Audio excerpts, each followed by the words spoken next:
Interview. Congratulations, Mayor-elect. You didn't just win, you won huge. This was a blowout. Were you expecting this? Well, we were optimistic that we would have a fairly comfortable margin, but I don't think anybody could have predicted the landslide victory that we got.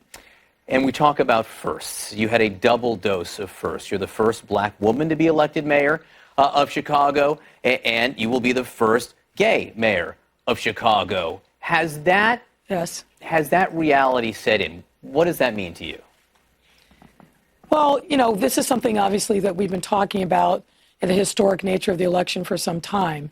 But I think the most historic thing was beating the old entrenched Chicago machine and getting such a resounding mandate for change. That gives me incredible joy and makes me feel very humble. Now, I don't know if anyone's told you this, but we all have the sense that being mayor of Chicago has got to be one of the hardest jobs in the country. It's a big city, a lot of diverse interests there, and of course there are the challenges facing the trust deficit that exists between law enforcement and the community that it protects. You've served on at least two police boards here. What will you do to restore that trust? Well, I think you have to lead by example and keep pushing the police department to extend itself to the residents of the city. I think the burden really falls upon them. But I think that also means that we've got to support and give better training to our police officers to help them understand how to bridge that divide better. And we've got lots of different ways in which we can do it. We'll certainly be borrowing from other cities like New York. But I feel confident that we're going to be able to continue to make progress. Really, our children's lives depend upon it. We've all seen the superintendent, Eddie Johnson, in regards to the Jussie Smollett case. Again, that's made national headlines. Will he stay on the job? Well, what I've said is, look, we have a lot of challenges to face, and he's very well aware of it. We're going to be heading soon into the summer violence season. After that's over, we'll evaluate at that point, but I'm going to be working closely with the superintendent and his executive team to make sure that we keep our neighborhood safe. So no guarantees past the summer. Again, a national issue here. The outgoing mayor, Rahm Emanuel, in 2017, and this was surrounding the DACA issue, he declared Chicago to be a Trump-free zone. In other words, we're going to do our own thing. You know, we're not going to ask the federal government for help anymore. We're going to do our own thing and let the chips fall where they may. In the Lightfoot administration, will Chicago be a Trump-free zone?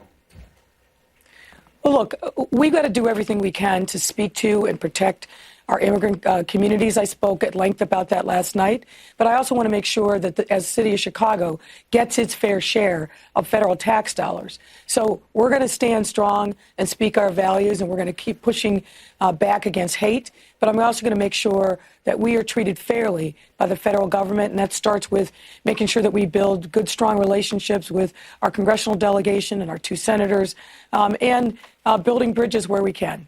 So, I want to go back to the historical nature of this election. Can you imagine being a kid growing up and seeing someone like you on stage, like you were last night, declaring victory in the mayor's race in Chicago? What would it have meant to a 12-year-old Lori Lightfoot?